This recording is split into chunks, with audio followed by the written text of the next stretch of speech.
At the end of the 1960s, the hard-fought struggle for racial equality was overshadowed in the public eye by the Vietnam War. American involvement in the war had escalated.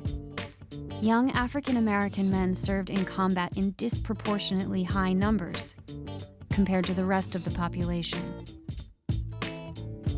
I couldn't go to college because my family couldn't afford it. So the only thing left was to go into the service, Private Reginald Edwards. I got drafted in 1966. I basically had a gung-ho attitude about being a soldier. Specialist Haywood Kirkland. I didn't ask no questions about the war. I mean, the only way I could possibly make it out of the ghetto was to be the best soldier I possibly could. Specialist Arthur Woodley. Declaring in 1967, "My conscience leaves me no other choice," Martin Luther King Jr. decided to take a stand against the war. A time comes when silence is betrayal. That time has come for us in relation to Vietnam. Even when pressed by the demands of inner truth, men do not easily assume the task of opposing their government's policy, especially in time of war. That is, at the outset, a very obvious and almost facile connection between the war in Vietnam and the struggle I and others have been waging in America. So I was increasingly compelled to see the war as an enemy of the poor.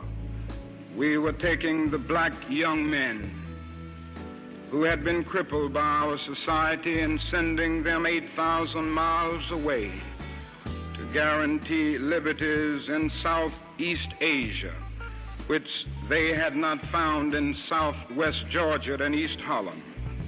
When I came to Vietnam, I thought we were helping another country to develop a nation. Harold Bryant. I thought communism was spreading, and as an American citizen, it was my part to do as much as I could to defeat the communists. Specialist Arthur Woodley. Somehow this madness must cease.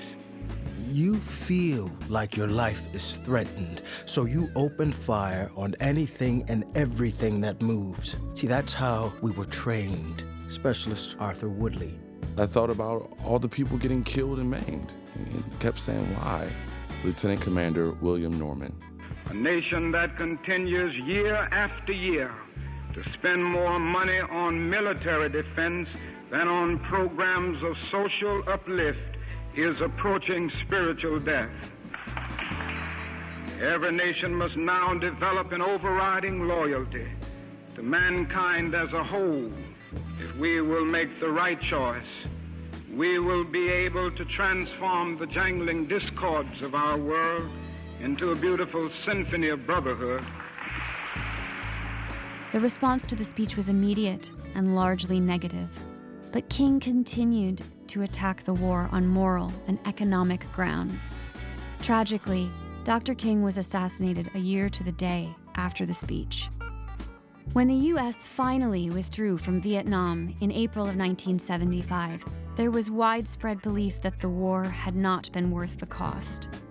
Today, we honor the men who served in Vietnam, but the questions Dr. King raised about the spiritual and financial cost of waging wars of choice are just as relevant today.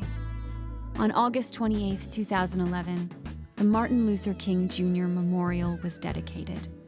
It honors his legacy and willingness to take a stand for civil rights and human rights, even when the stand was as unpopular as his 1967 speech, Beyond Vietnam.